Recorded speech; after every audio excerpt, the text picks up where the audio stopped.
The idea is that everyone gets access to medical care, and you don't have to go through the process of going through an insurance company, having them give you approval, going through the paperwork, all of the delay that may require. Who of us has not had that situation where you got to wait for approval and the doctor says, well, I don't know if your insurance company is going to cover this? Let's eliminate all of that. Let's move on. So that comment getting a lot of attention, doubling down on the Medicare proposal, Medicare for all, Senator Harris. The Democratic candidate says she would eliminate private insurance in favor of a single-payer health care system. But what does that mean for quality of care? What would it cost? How would it affect a doctor and a patient?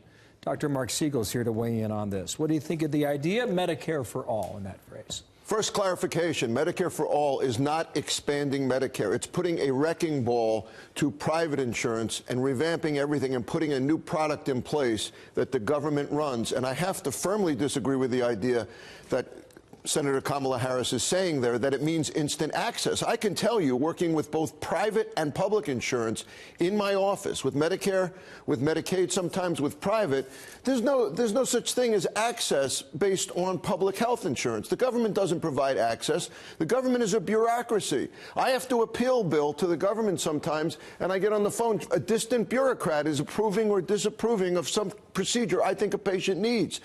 That's going to get worse here if we had Medicare for all. So there's a huge bureaucracy that will come along down the pike. You'll get rid of the employer-based health care system, which is a job incentive. So it's a job killer. It's giving an entitlement to people who maybe wanted to take a job because it gave them health insurance. 56% of the U.S. population has employer-based health care insurance. Correct, 170 million. 16% others are covered by a private insurance that they have paid for on their own. It's 217 million Americans. That is a fundamental overhaul of our health care system in America. What's that cost? Well, that will cost $32 trillion in transition costs. $32 trillion. Over 10 years. How do you get that number? Urban Institute came up with that, and they're a pretty middle-of-the-road group. That's not, a slanted number. That's transition costs, not to mention what the bureaucratic costs will be going forward, not to mention displacing people from the doctor they're used to. And here's another cost that no one talks about. What about innovation?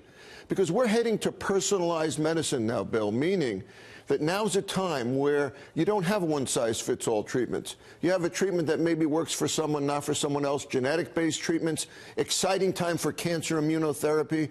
We have to jury-rig molecules that work in one patient, not in another. How's a big insurance going to cover that? The point on that is Americans are amazing at innovation.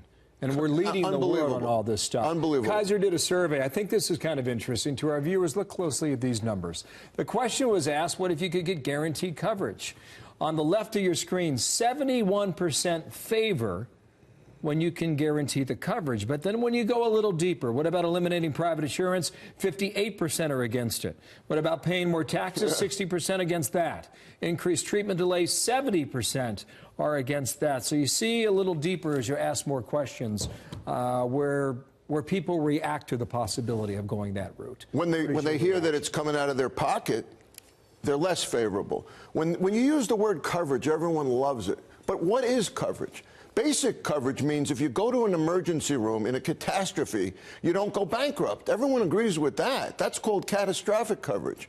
But when you start covering every bell and whistle, that's where we led into Obamacare with the high premiums, with the high deductibles. You can't afford it. So can I afford it? Is it coming out of my pocket? And what service does it give me? Okay. Do I get to see my doctor? Yeah, Doc, thanks so much.